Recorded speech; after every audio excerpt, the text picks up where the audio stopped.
হর্দ হবে না, মোমো হবে না। চলে যা এখান থেকে, চলে যা, যা। মেয়ে বাঁচবে না, তুইও বাঁচবি না। ভালো চাস তো এখান থেকে চলে যা।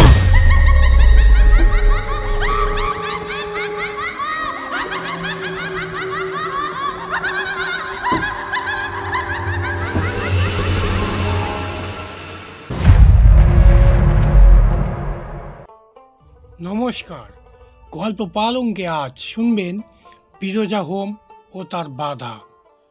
লেখক বিভূতিভূষণ বন্দ্যোপাধ্যায়। এটি ভৈরবতান্ত্রিকের গল্প। হ্যাঁ, ঠিক শুনেছেন, তারানাথ নয়, ভৈরবতান্ত্রিক। তাহলে শুরু করা যাক। ভৈরব চক্রবর্তীর মুখে এই গল্পটি শোনা অনেকদিন আগের কথা। বোয়ালে কদপুকুর, খুলনা হাই স্কুলে আমি তখন শিক্ষক। নতুন কলেজ থেকে বার হয়ে সেখানে গিয়েছি। ভৈরব চক্রবর্তী ওই গ্রামের একজন নিষ্ঠাবান সেকেলের ব্রাহ্মণ পণ্ডিত। সকলেই শ্রদ্ধা করত, মানত। এক প্রহর ধরে জপ আহ্নিক করতেন। শূদ্র যাপক ব্রাহ্মণের জলও স্পর্শ করতেন না। মাসে একবার বিরজা হোম করতেন। টিক্কিতে ফুল বাঁধা থাকত দুপুরের পরে। নিজের রান্না ছাড়া কারো বাড়িতে কখনো খেতেন না। শিষ্য করতে নারাজ ছিলেন। বলতেন, শিষ্যদের কাছে পয়সা নিয়ে খাওয়া খাঁটি ব্রাহ্মণের পক্ষে মহাপাপ। আরও একটা কথা বলি, ভৈরব চক্রবর্তী ভালো সংস্কৃত জানেন, কিন্তু কোনো স্কুলে পণ্ডিত হননি। টোল করাও পছন্দ করতেন না। ওতে নাকি গভর্নমেন্টের দেয় বৃত্তির দিকে বড় মন চলে যায়। টোল ইন্সপেক্টরদের খোসামত করতে হয়। তবে দুইটি ছাত্রকে নিজের বাড়িতে রেখে পয়সা দিয়ে ব্যাকরণ শেখাতেন। বর্ষা সেবার নামে নামে করেও নাম ছিল না। দিনে রাতে গরমের দরুন আমরা কেউ ঘুমোতে পারছিলাম না। হঠাৎ সেদিন মেঘ দেখা দিল পূব উত্তর কোণে বেলা 3টের দিকে। স্কুল খুলেছে গ্রীষ্মের ছুটির পরে, কিন্তু এত দুর্দান্ত গরম যে পুনরায় সকালে স্কুল করার জন্য ছেলেরা তদবির করছে। মাস্টারদেরও উস্কানি ছিল তাতে 12 আনা। হেডমাস্টার আপিস ঘরে বসে আছেন। গুপিবাবু ইতিহাসের মাস্টার উত্তেজিত হয়ে বললেন হেডমাস্টারকে, আজ্ঞে স্যার, মেঘ কইরাছে। মুরলী মুখুজ্জে, এই নামেই তিনি অঞ্চলের ছাত্রদের মধ্যে কুখ্যাত। হেডমাস্টার গম্ভীর সুরে বললেন, কিসের মেঘ? আজ্ঞে, মেঘ যাকে বলে। কি হয়েছে তাতে? আজ্ঞে, বৃষ্টি হইবে। স্কুলে ছুটি দিলে ভালো হইতো। ছেলেরা অনেক দূরে যাবে তো, ছাতি আনেনি অনেকে। বৃষ্টি হবে না ও মেঘে। খাস ইন্দ্রদেবের অফিসেরও হেড কেরানি মনে হয় এতটা আত্মপ্রত্যয়ের সুরে এ কথা বলতে দ্বিধা করত। কিন্তু সকলেই জানে, মুরলী মুখুজ্জের পণ্ডিত্যের সীমা পরিসীমা নেই। আবহাওয়া তত্ত্বটি তার নখদর্পণে। গুপিবাবু দমে গিয়ে বললেন, বৃষ্টি হবে নাই বলছেন? না। কেন স্যার, বেশ মেঘ কইরাছে তো। আপনি কি বোঝেন? মেঘের ওকে বলে তাঁত মেঘ। ও মেঘে বৃষ্টি হবে না। আমিও পাশের শিক্ষকদের বিশ্রাম কক্ষ থেকে জানলা দিয়ে মেঘটা দেখছিলাম। আসন্ন বৃষ্টির সম্ভাবনাতে পুলিকিত হয়ে উঠেছিলাম। মুরলী মুখুজ্জের নির্ঘাত রায় শুনে আমিও তাড়াতাড়ি বাইরে এসে বললাম, বৃষ্টি হবে বলে কিন্তু মনে হচ্ছে স্যার। মুরলী মুখুজ্জে বললেন, তাঁত মেঘ। মেঘ হলেই যে বৃষ্টি হয় না। আগে কোন মেঘে বৃষ্টি হয় স্যার? এখন বৃষ্টি হবে আলট্রাস্ট্যাটোস মেঘ, যাকে বলে শিট ক্লাউড। ও, তাছাড়া হাওয়া বইছে দক্ষিণ থেকে। মনসুনের আগে হাওয়া ঘুরে যাবে পূবে। ও, আর কোনো কথা বলতে আমাদের সাহস হলো না। কিন্তু ইন্দ্রদেব সেদিন বড়ই অপদস্থ করলেন আবহাওয়া তত্ত্ববিদ মুরলী মুখার্জীকে। মিনিট 15-র মধ্যেই মেঘের চেহারা ঘন কালো হয়ে উঠল। মেঘের চাদর ঢাকা পড়ল আরও ঘন, আরও একখানা মেঘের চাদরে। তারপর স্কুল ছুটি হওয়ার সামান্য কিছু আগেই ঝমঝম করে মুষলধারে বর্ষা নামল।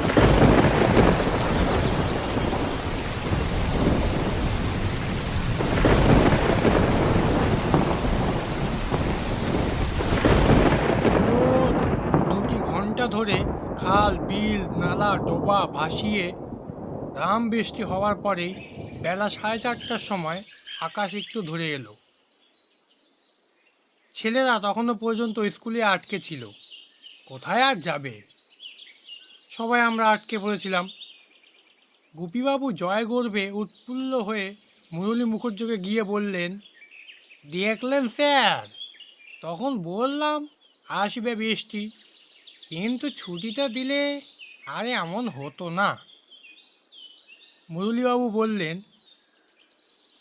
অমন হয়ে থাকে, ইতিহাস পড়ুন।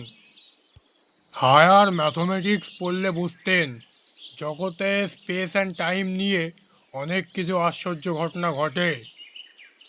এডওয়ার্ড গার্নেন্টের প্রবন্ধ পড়ে দেখবেন এবছর ম্যাথমেটিক্যাল গ্যাজেটে, বুঝলেন? আগে সেটা কি? এলিস ইন ওয়ান্ডারল্যান্ড পড়েছেন তো? অঙ্কশাস্ত্রে এলিট থ্রু লুকিং গ্লাসের পরীক্ষা আর কি, পড়ে দেখুন। গোপীবাবু চলে গেলেন। অঙ্কশাস্ত্রের কথা উঠলে তিনি সংকুচিত হয়ে পড়েন। বৃষ্টি থেমেছে। স্কুল থেকে বেরিয়ে আমি আর গোপীবাবু চলেছি। দুজনেই আমরা মনে মনে বড় খুশি। হেডমাস্টারকে আজ বড় জব্দ করা গিয়েছে। রোজ রোজ কেবল চালাকি। এমন সময় ভৈরব চক্রবর্তী বাড়ির দাওয়ায় দেখি ভৈরব চক্রবর্তী দাঁড়িয়ে, খুব খুশি মন। আমাকে ডেকে বললেন, কেমন ননিবাবু, বৃষ্টি হলো তো? এই যে চক্রবর্তী মশাই, নমস্কার। তা তো হলো। হবে না? আজ 3 দিন থেকে হোম করছি বৃষ্টির জন্য। ওর বাবাকে হতে হবে। অবশ্য বৃষ্টি পিতৃদেবকে তা ভালো জানা ছিল না। বললাম, বলেন কি, হোম করার ফল তাহলে ফলেছে বলতে হবে। গোপীবাবু ও আমি দুইজনে দাওয়ায় গিয়ে বসলাম। মনটা বেশ ভালো। এই গরমের পর প্রচুর বৃষ্টি হয়েছে। দিনটি একেবারে ঠান্ডা হয়ে গিয়েছে। আজ 15 দিন হলো গরমের জন্য রাতে ঘুম হয় না। গোপীবাবু বলল, আইয়ে আজ খুব ঘুম হবে, কি বলেন? নিশ্চয়, তার বলতে। ভৈরব চক্রবর্তী আমাদের নিয়ে গেলেন ঘরের মধ্যে। সেখানে সত্যি হোমের আগুনের কুণ্ড বালি বিছিয়ে তৈরি। বেলকাঠ ও জাগডুমুরের ডালের বাড়তি সমিত, যজ্ঞের কাঠ এক পাশে গোছানো, পুণ্যপাত্রে সিঁদুর সাজানো, তামার তাটে নারায়ণশিলা, সিঁদুর বেলপাতা তামার বড় থালায়। হোম হয়ে গিয়েছে, উপকরণ অবশেষে এদিক ওদিক ছড়ানো। ভৈরব চক্রবর্তী বললেন, দেখলেন মাস্টার বাবু, হোম করার ফল আছে কিনা দেখলেন? গোপীবাবু বললেন, আগিয়ে আপনি কি অলৌকিক কিছুতে বিশ্বাস করেন? নিশ্চয়ই, নিজের চোখে দেখা। অপদেবতার কাণ্ড দেখেছি যে কত, পঞ্চমুণ্ডির আসনে জপ করার সময়। বলুন না দুই একটা ঘটনা। না, সে সব বলবো না, থাকবে। কিন্তু আজ 1 বছরও হয়নি একটা অলৌকিক ঘটনা দেখেছিলাম।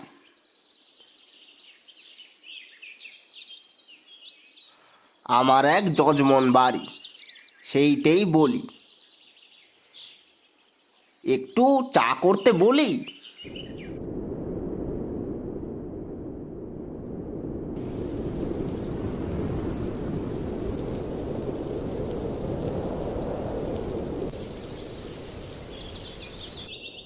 এমন সময় আবার কালো মেঘ করে বৃষ্টি শুরু হলো। অন্ধকার হয়ে এলো চারিদিকে। ঝড় উঠলো, খুব ঠান্ডা হাওয়ার। ঝড় করে পাকা জাম পড়তে লাগলো চক্রবর্তী মশাই বাড়ির উঠোনের গাছটা থেকে। নতুন জলে ব্যাঙ ডাকতে লাগলো চারিদিকে। চা এলো। আমরা ছাতি নিয়ে বেরোয়নি। এই বৃষ্টি মাথায় করে যাওয়ার উপায় নেই। বেশ জমিয়ে গল্প শুনবার জন্য ভৈরব চক্রবর্তীর মাটির দাওয়ায় মাদুরের উপরে বসে গেলাম। ভৈরব চক্রবর্তী আমাদের চা দিয়ে তামাক সেজে নিয়ে এলো। তারপর শুরু করলো গল্প বলতে। আর এক বছর ভাদ্র মাসের কথা। এখনো বছর পেরোয়নি, আমার এক যজমান বাড়ি থেকে খবর পেলাম তার এক মেয়ের বড় অসুখ। আমাকে তার বাড়ি গিয়ে বিরজা হোম করতে হবে মেয়েটির জন্যে। বিরজা হোমে পূর্ণ আহুতি দিলে শক্ত রোগী ভালো হয়ে যায়। আমি এমন সারিয়েছি। আমাকে তারা নৌকো করে নিয়ে গেল গোবরডাঙ্গা স্টেশন থেকে যমুনা নদীর উপর দিয়ে। অজপাড়াগা, ঘর কতক ব্রাহ্মণ ও বেশিরভাগ গোয়ালা ও বুনোদের বাস। যমুনার ধারেই গ্রাম। গ্রামের মেয়েরা নদীর ঘাটেই স্নান করতে আসে। গ্রামের নাম কি? সাতবেড়ে। তারপর শুনুন। গ্রামে গিয়ে পৌঁছুলুম বিকেলে। খুব বন জঙ্গল গ্রামের মধ্যে। একটা ভাঙা শিব মন্দির আছে, সেকেলে ছোট ইটের তৈরি। মন্দিরের মাথায় বট অশ্বত্থের গাছ গজিয়েছে। প্রকাণ্ড বড় একটা শিবলিঙ্গ বসানো মন্দিরের মধ্যে। চামচিকের নাদিতে আকণ্ঠ ডোবা অবস্থায়। পুজো বন্ধ হয়ে গিয়েছে বহুদিন আগেই। এই সময়ে আমাদের জন্য ভৈরব চক্রবর্তীর বড় মেয়ে শৈল চাল ভাজা ও ছোলা ভাজা নিয়ে এলো তেল নুন মেখে। ভৈরব চক্রবর্তী বিপত্নিক। তার মেয়েটি শ্বশুরবাড়ি থেকে এসেছে বেশ কদিন হলো। চলে গেলে চক্রবর্তী মশাই নিজেই রান্না করে খান। আমরা সকলেই খাবার খেতে আরম্ভ করে দিলাম, ভৈরব চক্রবর্তীও সেই সঙ্গে। এখনও দিব্যি দাঁতের জোর। এই বয়সেও এমন চাল ছোলা ভাজা যে খেতে পারে, তার বহুদিনেও দাঁত নষ্ট হবে না। তিনি খেতে খেতে বলে চললেন, এই শিব মন্দিরটির কথা মনে রাখবেন। এর সঙ্গে আমার গল্পের সম্পর্ক আছে। তারপর আমরা গিয়ে সে বাড়ি উঠে হাত পা ধুয়ে জল খেয়ে ঠান্ডা হবার পর গৃহস্বামী আমায় একটি ঘরে নিয়ে গেলেন। অসুস্থ মেয়েটি সেই ঘরে শুয়ে আছে। বয়স 13-14 হবে। নিতান্ত রোগা নয়, বেশ মোটা সোটা ছিল বোঝা যায়। গলায় এক রাশ মাদুলি। মেয়েটি চোখ বুজে এক পাশ ফিরে শুয়ে আছে। আমি ঘরের মধ্যে ঢুকতেই একবার সে মাথা তুলে তাকিয়ে দেখে আবার পাশ ফিরলে। মেয়েটির গায়ে বেশ জ্বর। 3-এর কাছাকাছি হবে। চোখে ক্লান্ত দৃষ্টি, চোখের কোণ সামান্য লাল। নাড়ি দেখলাম, বেশ নাড়ি শক্তই আছে। হঠাৎ কোনো ভয়ের কারণ আছে বলে মনে হলো না। তাছাড়া আমার ওপর মেয়ের চিকিৎসার ভার নেই, আমি এসেছি হোম করতে। গৃহস্বামী বললেন, আপনি আশীর্বাদ করুন, পায়ের ধুলো দিন মাথার ওপর। পায়ের ধুলো মাথায় দিতে যাচ্ছি, এমন সময় হঠাৎ গৃহস্বামী আছাড় খেয়ে পড়ে গেল খাটের পাশে। আমি চমকে উঠলাম। এ কি বাবু পড়ে গেলেন? আরে এই লেগেছে নাকি? এই তোল তোল তোল, এই সাবধানে। হাত নড়ে গেল। লোকজন দৌড়ে এলো কি হয়েছে দেখতে। কিছুই সেখানে নেই, না একটা কলার খোসা, না কিছু। লোকটি পড়ল কি করে? পায়ের ধুলো দেবার কথা চাপা পড়ে গেল। গৃহস্বামীর মাথায় ও মুখে ওর বড় শালা ঠান্ডা জল দিতে লাগলো। মেয়েটি ফুঁপিয়ে ফুঁপিয়ে কাঁদতে লাগলো। সে এক হইচই ব্যাপার। আমার মনটা খারাপ হয়ে গেল। আমি তান্ত্রিক হোম করি, কিছু কিছু দৈব ঘটনা বুঝি। লক্ষণ, প্রতিলক্ষণ, চিহ্ন আর ইঙ্গিত এই নিয়ে দৈব। গোড়াতেই এর লক্ষণ খারাপ বলে মনে হচ্ছে। তবে কি হোমে বসবো না? সন্ধ্যার কিছু পরে শিব মন্দিরের সামনের রাস্তায় পায়চারি করছি। বড্ড গরম। বাড়ির মধ্যে হাওয়া নেই, রাস্তায় তবু একটু আধটু হাওয়া বইছে। হঠাৎ আমার কানে গেল কে যেন বলছে, শুনুন, শুনুন না। দুবার কানে গেল কথাটা। এদিক ওদিক চাইতেই চোখে পড়ল শিব মন্দিরের মধ্যে ঠিক দোরের গোড়ায় কে একটি মেয়ে মানুষ দাঁড়িয়ে। বললাম, আমায় বলছেন? আপনাকে একটা কথা বলার আছে। ও খুকির জন্য বিরজা হোম করবেন না, ও বাঁচবে না। কে আপনি? আমি যেই হই না কেন, যদি ভালো চান তাহলে হোম করবেন না। এর চেয়ে বেশি কিছু আমি বলতে পারবো না।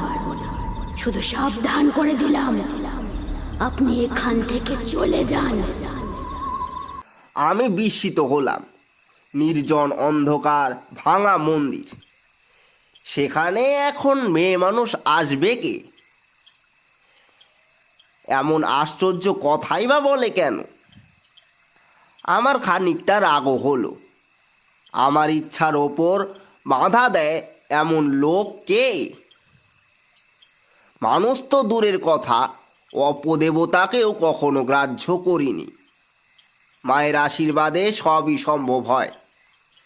ভৈরব চক্রবর্তীকে ভয় দেখানো সহজ নয়। আমার এই অদ্ভুত দর্শনের কথা বাড়ি ফিরে কাউকে বললাম না।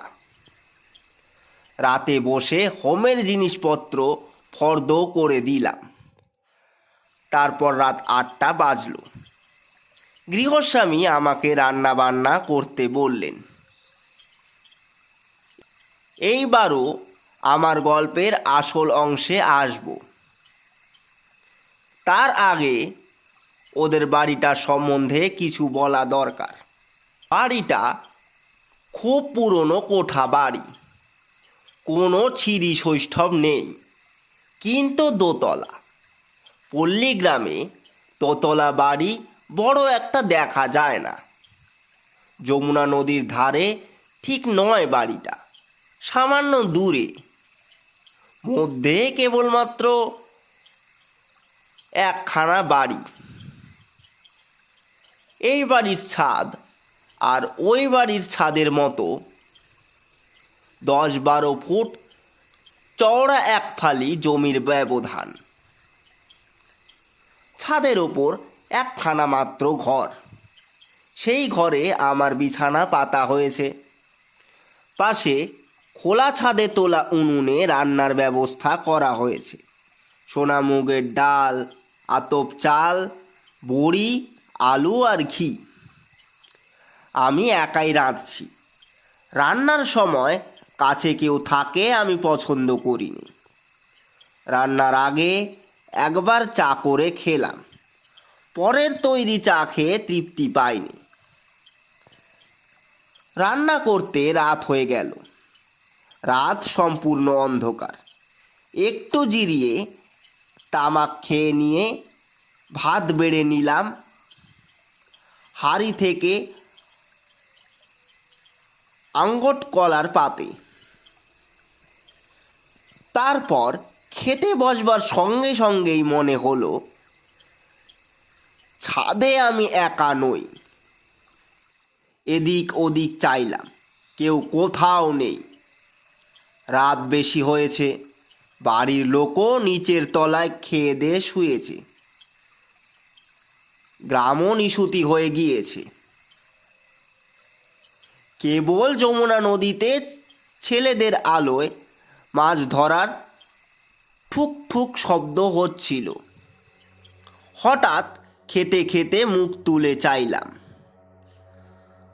আমার সামনে ছাদের ধারে ওটা কি গাছ? কালো মতো, লম্বা, তাল গাছের মতো। এতক্ষণ ছাদে বসে রান্না বাড়া করছি, কই অত বড় একটা গাছ নজরে পড়েনি তো আগে। ছিল নিশ্চয়ই, নয়তো এখন দেখছি কি করে। কি গাছ ওটা? সত্যি, যখন চা খেলাম তখন দুটো বাড়ির মধ্যেকার ওই রাস্তাটা দিয়ে একখানা গরুর গাড়ির ক্যাঁচ ক্যাঁচ শব্দে আমাকে এদিকে তাকাতে হয়েছিল। তখন কই অত বড় একটা তাল গাছ? কই না, দেখিনি। কিন্তু তাল গাছটা অমন ভাবে, ও কি রকম গাছ? ও কি? আমি ততক্ষণে বিভীষিকা দেখে ভাত ফেলে উঠে পড়েছি। তাল গাছ না। এখনো ভাবলে এই দেখুন, গায়ে কাঁটা দিয়েছে। যদিও আমার নাম ভৈরব চক্রবর্তী, তান্ত্রিক। পিছনের ছাদের কার্নিশের ওপর দাঁড়িয়ে এক বিরাটকায় অসুর কিংবা দৈত্যের মতো মূর্তি, আর তত বড় বড় হাত পা সেই মাপে। মাথাটা একটা ঢাকাই জ্বালার মতো, চোখ দুটো আগুনের ভাটার মতো রাঙা, আগুন ঠিকরে পড়ছে। আমার দিকেই তাকিয়ে আছে অসুরটা, যেন আমাকে জ্বালিয়ে ভস্ম করে ফেলবে। বিরাট মূর্তি, তাল গাছের মতোই লম্বা, অনেক উঁচুতে তার মাথাটা। নিচু চোখে সেটা আমার দিকে চেয়ে আছে।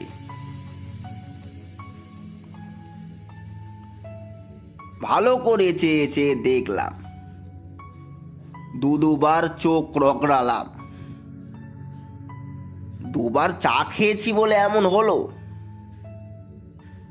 না। ওই তো সেই বিরাট তাল, শাল, নারকোল গাছের মতো তেড্যাঙা বেখাপ্পা অপদেবতার মূর্তি বিরাজ করছে সামনে জমাট অন্ধকারের মতো। একবার ভালো করে দেখে মনে হলো পেছনের ছাদে সেটা দাঁড়িয়ে নয়, কোথাও দাঁড়িয়ে নেই। দুই বাড়ির মধ্যেকার ফাঁকাতে দাঁড়িয়ে বলা যায়, কারণ ওই জীবের নাভিদেশ থেকে ওপর পর্যন্ত আমার সামনে, তার নিচেকার অঙ্গ প্রত্যঙ্গ আমার দৃষ্টিরেখার নিচে। এ বর্ণনা করতে যত সময় লাগলো ততটা সময় লাগেনি আমার বার কয়েক দেখতে জীবটাকে। 1 থেকে 10 গুনতে যত সময় লাগে, ব্যাস আমি বলতে পারি অন্য যে কেউ ওই বিকট অপদেবতার মূর্তি অন্ধকারে নির্জনে ছাদে গভীর রাতে দেখলে তার গোলার ধানের ভাত খেত না পরের দিন। আমি অপদেবতা দেখেছি। পঞ্চমুণ্ডির আসনে বসলে জপের শেষের দিকে প্রায় ভয় দেখাতো, কিন্তু সে এ ধরনের বিকট ও বিরাট ব্যাপার নয়। ভয় পেয়ে গেলাম। ঠক ঠক করে কাঁপতে লাগলাম। চোখে অন্ধকার দেখে পড়ে যাই আর কি, পড়লেই হয়ে যেত। দুর্বল মানুষ মরে ওদের হাতে, মন সবল হলে ওরাই পালায়। নিজেকে তখনই সামনে নিলাম, তারা মন্ত্র জপ করতে শুরু করলাম জোরে জোরে। আধার শক্তি তারা ওই পৃথ্বীয়াং নম। ওম ক্লীং আধার শক্তি তারা ওই পৃথ্বীয়াং নম। ওম ক্লীং আধার শক্তি তারা ওই পৃথ্বীয়াং নম। সেই দিকে চেয়ে মন্ত্র জপ করতে করতে ক্রমে মূর্তি মিলিয়ে গেল অন্ধকারে। মূর্তিটা আমার সামনে সব শুদ্ধ দাঁড়িয়েছিল। 1 থেকে 30 গুনতে যতটা সময় নেয় ততটা, এর খুব বেশি হবে না কখনো। সেটা মিলিয়ে যেতে আর একবার চোখ রগড়ালাম, কিছুই নেই। বিশ্বাস করুন, প্রায় সঙ্গে সঙ্গেই নিচের তলা থেকে কান্নাকাটি উঠল। রোগী মেয়েটি মারা গিয়েছে।